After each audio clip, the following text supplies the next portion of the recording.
Oh hey, hello, it's me. Welcome back. Another video. We're talking tutorial stuff. You know why?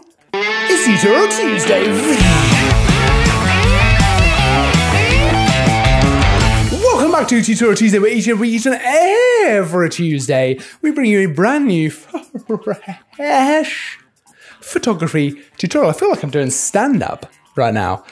But of course, we're doing a photography tutorial, not stand-up comedy. I'm in my kitchen because we're going to be talking about how to get started with food photography, which is a super fun type of photography to try out. It's a very interesting genre because you can learn a lot just about photography in general. You can apply certain techniques from this to other genres. So product photography is an obvious one. There's a massive overlap there between the kinds of shots you might want to go for, how you'd set it up, all that kind of stuff. But I always think it's important to learn new genres because it helps you expand your kind of photography arsenal of techniques, should we say.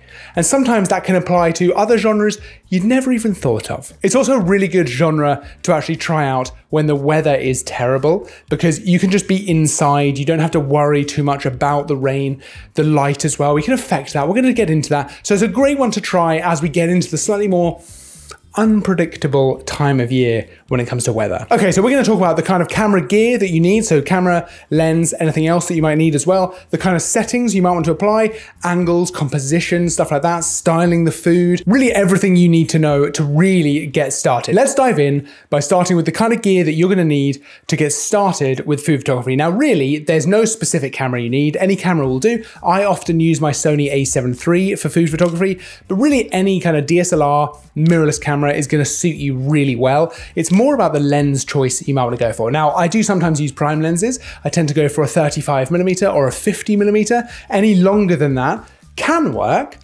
but it can start to be a bit difficult with getting everything in frame unless you really want to go for a very close-up shot. So 35mm or 50, I think works really well. You can get some nice shallow depth of field with a prime lens as well, but I tend to go for 24-70, which is the lens I'm using right now to film this. That's my go-to lens for a lot of different stuff, and certainly for food photography as well. It allows you to be the most flexible when it comes to your composition, to the kind of shots you're going to be going for, and of course, with that zoom, you can actually really affect how much is in frame. The background, by zooming in a little bit, is different to actually moving the camera back and forth when you use a prime lens. Actually using that zoom, you're going to affect the composition in a bigger way. So you can control what's in the frame, and you can control exactly how much of the environment you want around your food to tell a story. You're just completely in control. And I think a 24-70 works fantastically for that. If you go f2.8 as well, you've still got the option to have a nice shallow depth of field. Another thing you might want is a tripod to keep your camera nice and steady if you want to use a longer shutter speed to let more light hit that sensor so that you have a brighter image without having to bump up the ISO. That's generally a good technique if the situation is a little bit dark and you don't have lighting that you can fully control, but we'll get onto that in a minute. You could also have a light with a softbox, something that's going to be very nicely diffused. That's going to look fantastic. Otherwise, let's talk lighting. So much like any other type of photography, lighting is probably the most important thing here to getting a good photo. Both the type of lighting you use, the direction of it, how it's going to affect the food, the photo, how bright your photo is, but also it's going to affect things like sharpness, the detail, the overall mood of the photo as well. Now for me, nothing really beats natural light when it comes to this kind of stuff. You can absolutely use your own light, maybe something with a softbox. I've done that before, and absolutely if you need to control the light completely, or if you just don't have the option to use a window or natural light from somewhere, then that's going to work in a really good way, and that is a useful thing to be able to do. But the best option for me is always to sit yourself close to a window. Set up the food somewhere close to natural light coming through a window. Now, this is a little bit bright. This is a little bit directional. There's just straight sunlight coming through the window and hitting this table. That can look really nice, and you can use shadows from that kind of setup. And if you want to go for a more interesting, striking kind of lighting, that can look really good. Otherwise, a cloudy day is perfect. That's like a big softbox in the sky, or non-directional light, so actual sunlight not hitting the window, but just a nice window light creates the perfect conditions to nicely and softly light your food. These images of cookies, for example, are all lit completely by this window. No directional sunlight coming through, but just nice soft light that's coming through the window, hitting those cookies, and I think that looks fantastic. Same with the bread as well. I think this looks great with just natural light coming through. You can shape it a little bit if you want to. So for example, if you do have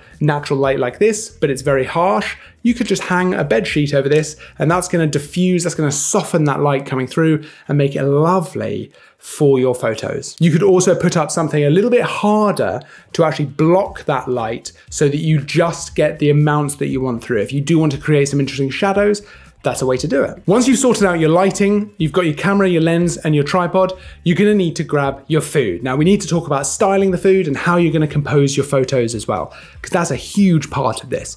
When it comes to composition, you really want to think about what is the food that you're photographing, or what is the part of it that you are really trying to highlight? What's the most important part of the food? Now, there's a few things to consider here: color, texture, and then if there's a specific area of the food that's going to look best. So for example, on a pizza, you might want to really highlight all of the ingredients, all of the toppings. It might be more of a top-down kind of shot. So that's where you have the camera directly overhead, facing straight down onto the pizza. If you're photographing a cake, you might want a little bit of the topping, but you might want a nice bit of the interior of the cake, a bit of that texture.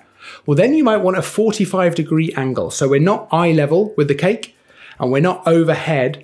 We're 45 degrees. That's how I shot those cookies as well. I wanted to get a little bit of the kind of texture of the top, but also a little bit of the shape of the cookie as well. So a nice 45-degree angle works really well. Top down from the cookies might look good, but it might also give you just those kind of circular cookies. It's an interesting way to take the photo, but I preferred the 45-degree, whereas of course eye level, which is the third kind of angle you could go for, straight on, isn't going to work so well with cookies, but that does work quite well with different kinds of shots. Let's say you're photographing a lasagna. You might want to get it with someone actually cutting into it and pulling it away with the cheese kind of, stringing and, oh, delish. Getting that eye level, getting that straight on is going to look really good as that slice is being taken away. Whereas something like this one is taken from straight overhead because it really highlights the main part of the dish. Something else to consider when it comes to the composition is whether you want to use something like the rule of thirds, or whether you want to use some sort of symmetry or something like that to draw the viewer's eye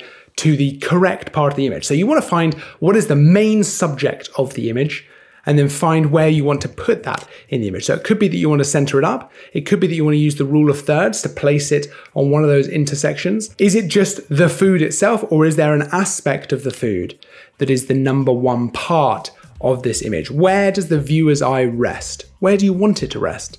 And then use the composition to draw the eye to that part. Now let's talk about the really creative part of food photography, which is styling the food, using props, creating an environment, and even going so far as to do a little bit of storytelling. As you can see in all these photos I've been showing you, it's not just the food by itself. You want to have an environment around it, whether that be props, ingredients, things like napkins, utensils, cutlery even, tools that have been used to make the food. There's a lot you can do to both create an environment and an atmosphere and tell a little bit of a story about the food. Now let's go back to those cookies to start with. You've got the cookies right there, no problem. I've also crumbled up a cookie so you've got that kind of feel of the texture of the cookie. You can really feel the crumbliness of it. And then I've lent into, okay, what goes with cookies? Well, milk, right? So we've got a nice glass of milk there. That's going to go really well with the cookies. It just sort of accentuates the overall feel and the vibe of cookies and milk. What else have we got there? We've got a nice dark brown color.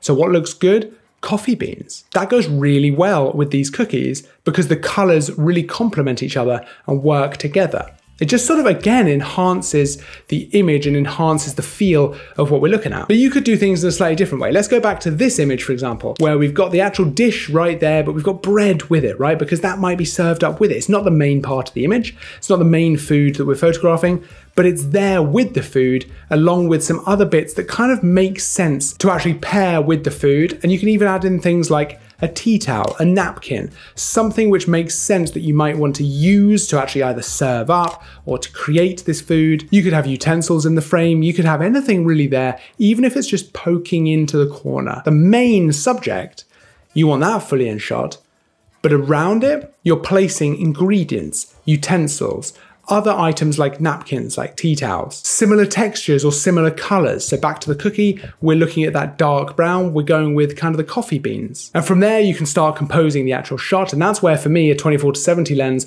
works so well, because I can zoom in and out as well as moving the camera to really affect how much of these different elements are in the shot. I'll typically then take a number of shots, some a little bit wider, some a little bit more zoomed, just to really maximize the number I've got to play around with later in post and really work out which ones worked for me. I can learn from that and take that further. Now, almost all of these different techniques also apply to things like product photography as well, which is fantastic because it means that you can kind of start learning a little bit about doing that alongside food photography. They're very kind of in sync with each other, and it can be really, really creative. So there we have it. We've got the different kit that you'll need to get started with this. We've talked composition, we've talked angles, we've talked lighting, and we've talked styling, preparing the food, and how to actually set that up. But if you have any other tips, something you think that we've missed in this video, I'd love to hear it down in the comments. I love food photography. I don't do it nearly as much as I'd like, but I absolutely love taking those photos. It's such an interesting type of photography, super creative. So let me know if you have any other tips, because maybe I'll learn something. Otherwise, full list of all the gear we use for this video, for all the photos, all the stuff down in the description. Don't forget to like and subscribe as well, because there's new content every week. I'll see you next time. But until then, as always, thanks for watching.